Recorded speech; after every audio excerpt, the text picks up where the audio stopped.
If she had only been ugly, we would still be together. This is Dom Irrera. Welcome to Dom Irrera live from the Laugh Factory. Today I have a very special guest. When I say special, I don't mean, dribbling. I mean a friend. Let's get through your... This is Steve Skrovan, everybody. And hi. You have the most eclectic career. Yeah. It's incredible. Yes, I'm very impressed with the use of the word eclectic, too, by the way. Well, thank you, Yale Bulldog. Yeah, I've had a lot of adventures. I'm not really particularly good at anything in particular. I have to keep moving. No, you're very good. You're just not great.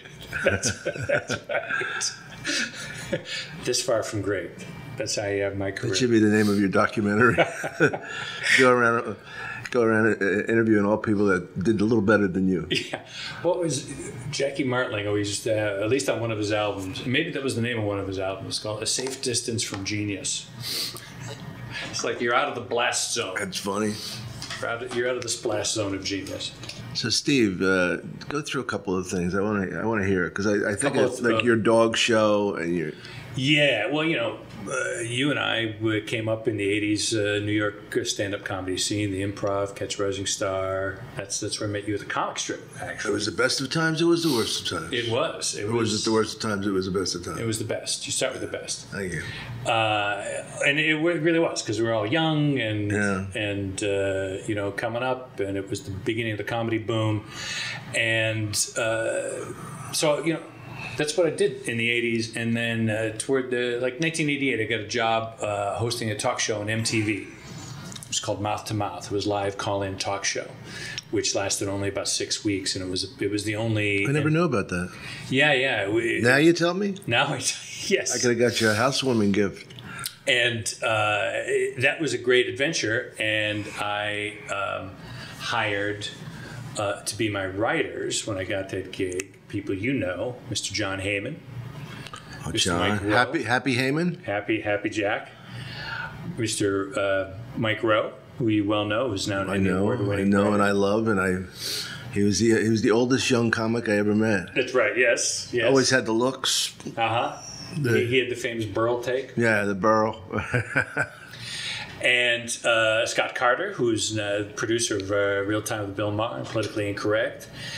And Michael Patrick King. Mm. Yeah, it was so weird who made it and who didn't out of those days and who's doing it now. And yeah. I saw the relativity of fame and power. Well, it also depends on because careers have peaks. Oh yeah. Oh, Steve, I want to plug your date. I do a benefit every year, as you know. You did the very first one for me. It's called Stand Up for Main Street. It's a benefit to support the work of Public Citizen, which is a citizen group based out of Washington, D.C. that works on defending democracy and resisting corporate power. We're kind of at the center of trying to not make the country being taken over by big business, essentially. Right. And so we work on... Donald Trump says hello. Ooh, yeah. Wow, ooh. Yeah, we're suing Donald Trump. Are you really? Yeah. For what? We're suing his administration. He's always getting sued. He loves it. He loves litigation. He loves it. Well, I don't know if he loves this so much. He did an executive order that said for every regulation that you institute, you have to eliminate 2 other regulations on business, which is a completely arbitrary standard. Right. So, you'll have something for health or safety or the environment, and you've got to get rid of one because you have to have something else. It's ridiculous. It's just a gift to his buddies, and so we're suing on that on Sunday, October 29th at the WGA Theater, which is 135 South Doheny. It's about a block south of Wilshire Boulevard. I've put together a stand-up show with your good friend Alonzo Bowden and with Jimmy Dore, the great Jimmy Dore. Laura Keitlinger is going to be on the show. I love Laura. Jackie Fabulous. Do you know Jackie? She'll be on the show. I know Jackie. Yeah. Bright young comedian named Jay Mandiam is going to be on the show. John Regi. Is he Indian? Yes. Oh, I know Jay. Yeah. John Regi is going to be on the show. Good writer. Excellent writer. Excellent writer and director. He's a 30 Rock guy. and there's going to be more. I don't know if I should even say this because he hasn't quite confirmed, but Judah Friedlander will be on the show. Yeah, he's a good dude. Yeah, so I hope he's on the show by the time this airs. And does this mean I'm getting old? You know, he's also a good ping pong player, Judah. Is he really? Yeah. Isn't that sad that I know that? Well, we used to know basketball players and football players. So it's Sunday, October 29th at the WGA Theater, and it's to benefit the work of Public Citizen, the People's Lobbyists. I know that theater. It's a nice theater. Yeah, and for the comedians love it because it's a 500-seat theater filled with smart, informed people, and they do 7 to 10 minutes. And no jadrules? What's that? No jadrules? No jadrules? Jadrules. What is that? It's like an Italian thing. They give you, look at this fucking jadrule. It's like a guy like, No jadrules. Pepper hanging up, like when they hang up the pepper, that's what they call it.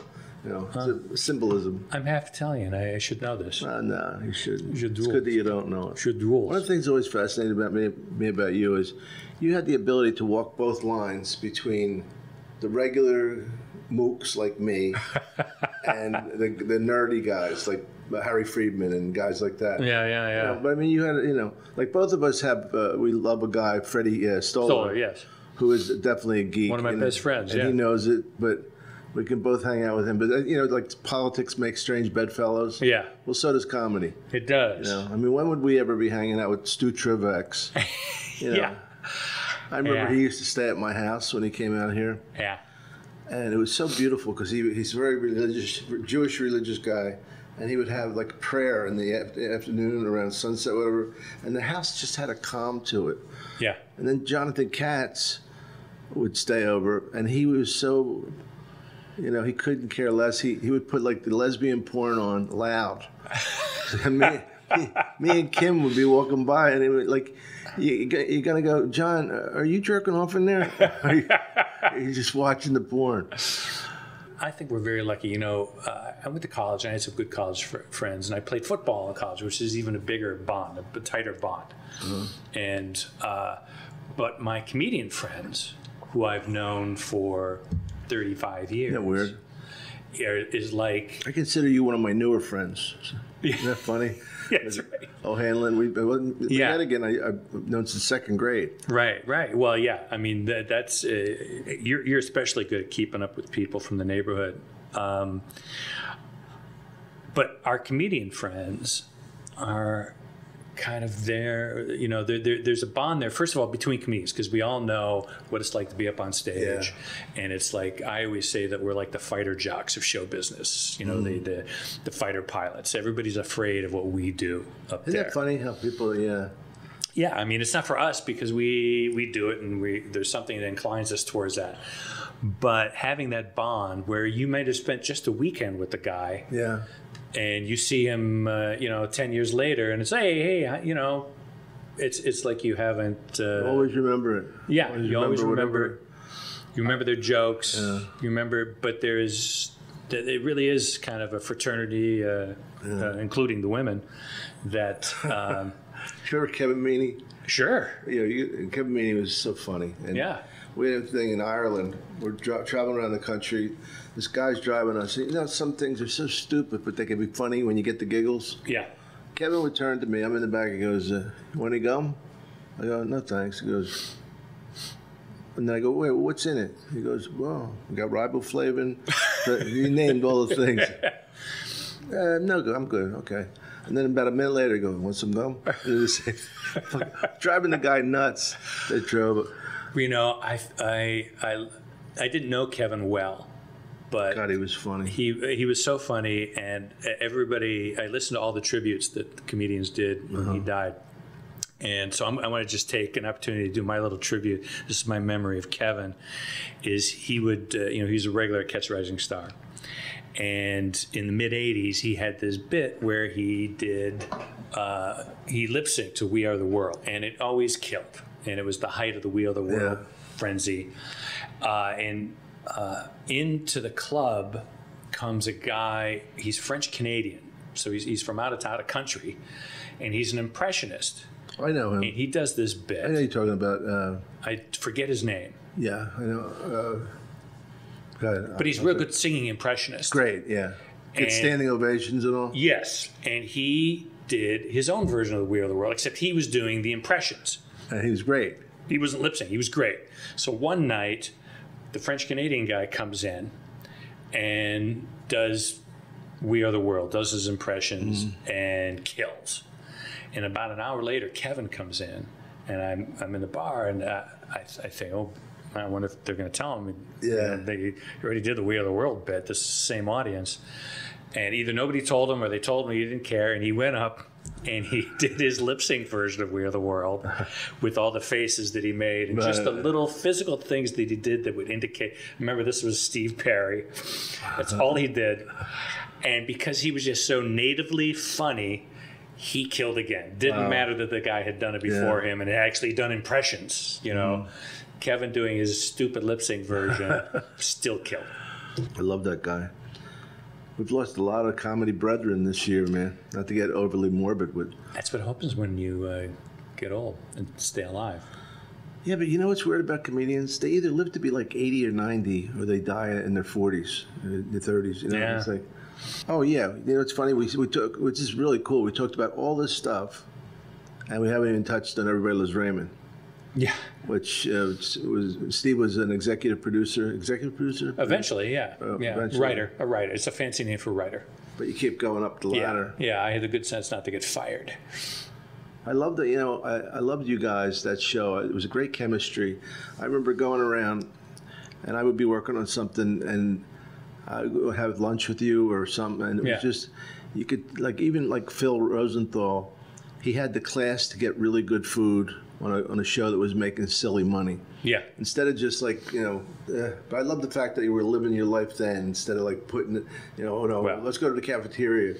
You know, and what a great group. You know, I work with Lou Schneider. Who's going to be the MC along with me on the Stand Up for Main Street show, which, by the way, I should mention, go to citizen.org for tickets. That's citizen.org for tickets to Stand Up Main Street. Yeah, and Lou and I will be co-MCing. Oh, cool. Yeah. You know, we were talking about Ray Romano a couple of weeks ago, and not to make it the Sammy Maudlin show, but what a terrific guy.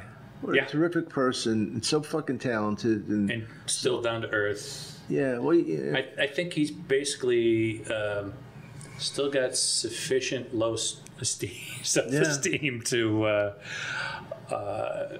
not get too big for his britches because he's doing great. I mean, he's working he's with doing great. And De Niro and Pacino and Pesci and all these guys.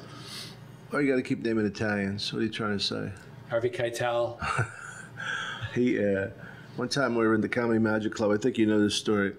And I don't know, for some reason, he asked me to feel his pulse. Oh, he's a hypochondriac. Yeah, but he's also a billionaire. He could afford to have a doctor on the set. Yeah. You know. Well, Ray had that great bit where he'd say, he'd feel something on his left side, go, wait a minute, and then he'd just feel on his right side, oh, it's there too. Okay, so it's meant to be. As long as it's symmetrical. Are you doing any stand-up? No, well, except for Stand Up for Main Street, I'll be doing a little bit, and I'll probably be doing an uncabaret soon. I don't get up that much, especially when I'm working on a show. Yeah. But and Steve, what's the show you're working on Nickelodeon? School of Rock. That's on the air now? Yeah. Yeah. I gotta watch it. I gotta set the. Yeah, I mean it's on Nickelodeon. It's a kids show, but it's fun. Are you going back? Do you know? Well, we don't know. We're on hiatus now, so we don't know if they're gonna. They got to make a decision soon because these kids are, getting older. They're supposed to be in middle school. Oh yeah. Oh right. Our oldest kid is actually 18 years old now. Yeah. So. Well, they were. I was in Hey Arnold for 5 years, and they made a big mistake by hiring a boy. Yeah. Because every 2 years his voice would change. Yeah. And we lasted over 5 years. Well, that's what they did with The Simpsons. Is Bart Simpson's been a woman, Nancy Cartwright, doing that. She could do it for 40 years, whatever. I was there at the beginning of that. Before that, even I was one of the finalists for the Tracy Ullman show. And Dan Castellaneta got the part. Yeah. And he certainly deserved it. He's fucking great. But he. You saying you could have been Homer Simpson? Well, possibly. Yeah. I mean, I would have had a better chance than most people that wouldn't. The people that were on the show did it. So. Yeah. But I wasn't ready. And Dan was so good. You can't.